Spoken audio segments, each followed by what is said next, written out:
Hello everyone, welcome to our channel. दोस्तों अभी हम बात करेंगे एलटी फूड्स लिमिटेड के क्वार्टर टू रिजल्ट के बारे में। देखिए प्राइस के अंदर आज 0.26% का गिरावट देखने को मिला और प्राइस अभी 406 पे चल रहा है।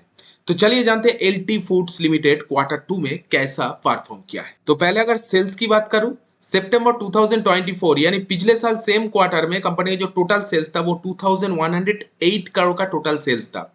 इस बार ये सेल्स इंक्रीज हुआ है, क्वार्टर टू में अच्छा परफॉर्म किया है। ईयर ऑन ईयर बेसिस देखा जाए 2766 करोड़ का सेल्स पोस्ट किया है। ईयर ऑन ईयर बेसिस देखा जाए तो सेल्स के अंदर 31% से भी ज्यादा का ग्रोथ देखने को मिला।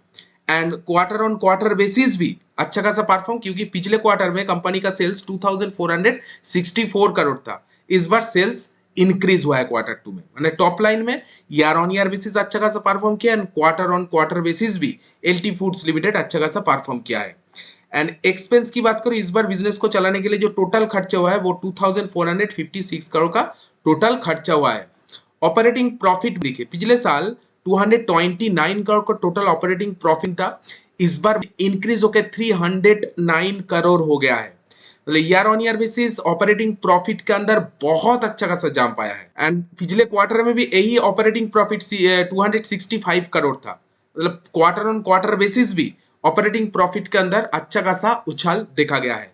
मार्जिन की बात करो, ऑपरेटिंग प्रॉफिट मार्जिन 11% मार्जिन था पिछले साल, इस बार भी 11% मार्जिन पोस्ट किया है। ऑपरेटिंग प्रॉफिट मार्जिन मतलब मार्जिन का अंदर इंप्रूवमेंट तो नहीं आया है, सिमिलर पोस्ट किया है, लेकिन ठीक ठाक मैनेज कर रही है मार्जिन। ठीक है कि पिछले क्वार्टर में भी 11% ही था, मतलब 11% 12% के बीच में मार्जिन चल रहा है। अगर आप लॉन्ग टर्म डेटा इधर में देखेंगे इस तरह का ही मार्जिन पोस्ट कर रहा है।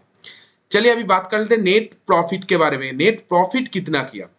नेट प्रॉफिट देखिए, पिछले साल कंपनी का जो नेट प्रॉफिट था 151 करोड़ का टोटल नेट प्रॉफिट था।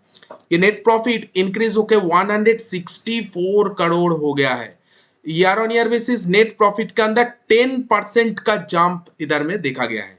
लेकिन पिछले क्वार्टर की मुकाबले इस क्वार्टर में नेट प्रॉफिट बीट नहीं कर पाए। पिछले क्वार्टर में 168 करोड़ था, इस बार 164 करोड़ है। Quarter on quarter basis profit के अंदर ग्रोथ नहीं आया है, लेकिन ईयर ऑन ईयर बेसिस देखा जाए तो 10% ग्रोथ देखने को मिला।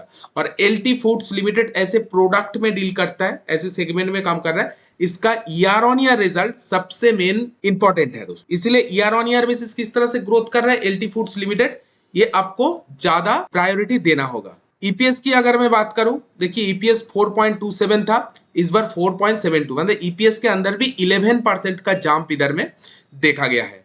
ओवरऑल देखा जाए एलटी फूड्स लिमिटेड का जो क्वार्टर टू का रिजल्ट आया है, बहुत हाई फाई तो नहीं कहूंगा, लेकिन ठीक ठाक 31% सेल्स के अंदर ग्रोथ देखा गया एंड प्रॉफिट के अंदर 10% ग्रोथ ईयर ऑन ईयर देखा गया। ठीक ठाक, मैं तो इंप्रेस हुआ एलटी फूड्स लिमिटेड का क्वार्टर टू का रिजल्ट देख के।